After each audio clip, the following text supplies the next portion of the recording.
Tun Dr Mahathir Mohamad, the fourth Prime Minister of Malaysia from 1981 to 2003, and the Chairman of the Perdana Global Peace Organization. Thank you very much.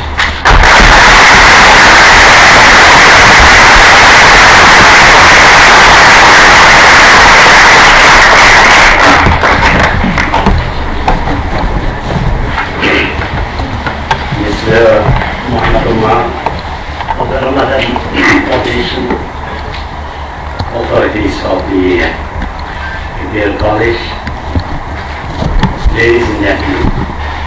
Firstly, I would like to thank the organizers for inviting me to speak on the subject which I consider very important.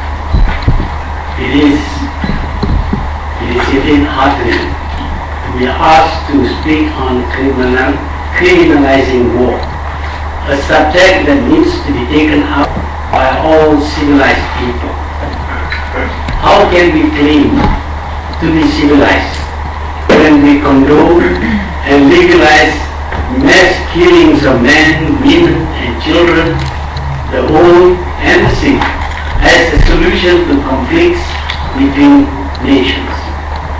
We actually consider the most successful killers, the ones who do the most amount of damage, as the winners, and they are entitled to put the losers on trial and punish them, including murdering them. The judges in these courts are nationals of the winning side or countries.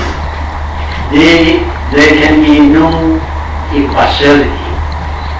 Yet at the same time, we consider murder as a very serious crime which merits severe punishment. The more civilized countries claim to be so concerned about human life that they have abolished the death penalty, even for murderers. But these same countries and these same people consider bombing innocent civilians, launching explosive missiles against them, machine gunning them, and blowing them up with grenades as legitimate and morally right. There is something wrong here. How can we object to the murder of an individual when we approve mass killings of innocent people? Yet that is what we do in war. We kill people, not only soldiers who may kill us, but now more and more often, innocent civilians who can do us no harm. War was in ancient times a necessary option in the settlement of conflicts between primitive people or uncivilized countries. But in those days, the capacity to kill and to destroy was limited.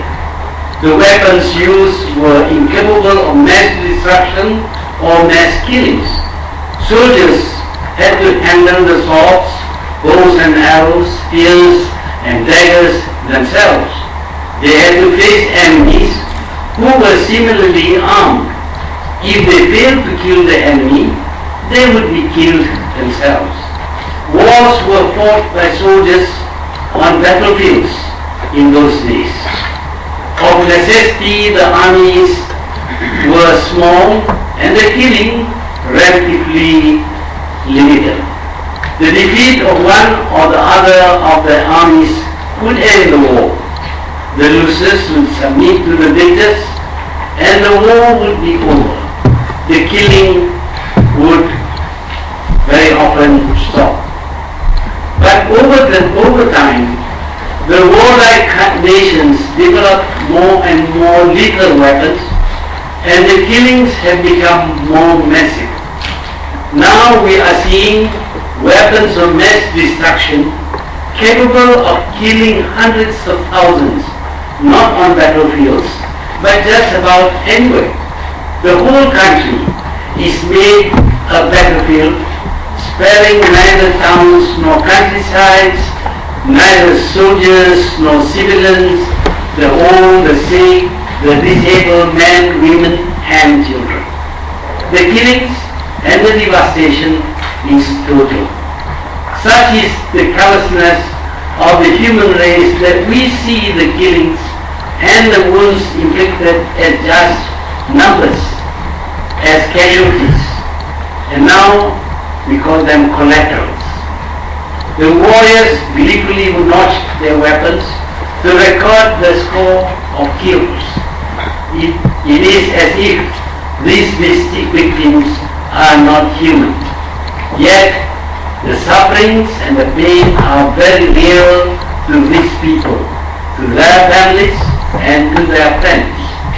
These people may be killed by the wounds inflicted, or they may have their limbs and their heads torn off from their bodies while still alive. The sufferings may be over quickly, but imagine having your parts of your body torn off, your head pulled out from your neck. For those who survive, the pain suffering must be terrible, and in most cases, no help will be forthcoming, no medical and no hospitals to be taken to. They may lie there on the roads or the fields or buried under fallen buildings and crushed under fallen buildings for hours with no hope for rescue. They may suffer horribly for hours until death relieves them. We are not talking about one or two persons. These modern weapons, hundreds and thousands would experience this horror, the pain and the death. We will try hard to raise money to treat one cancer patient. For example, we are so human and humane, yet we think nothing of killing healthy people by the tens of thousands. We read about war. We even see pictures on TV and TV coverage of war. But we had hardly ever get to see the real sufferings of the victims of war. We practically enjoy the TV coverage of war without thinking about the sufferings of fellow humans just like us, who had been wounded and killed in real life, not just on the cinema or the TV screen. We do not think of the smell of war, or the smell of rotting bodies, of gangrenous legs and arms, because our television cannot bring these odors to our comfortable sitting room. In fact, the TV cameras avoid showing the horrors resulting from the war.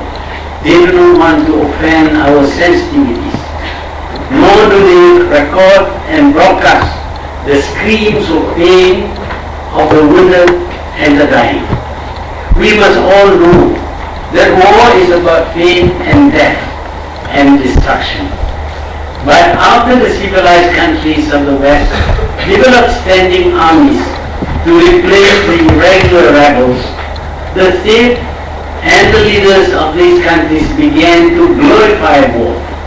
They promoted the idea that war was noble, and those who fought wars and died or were wounded were heroes and the icons of the people.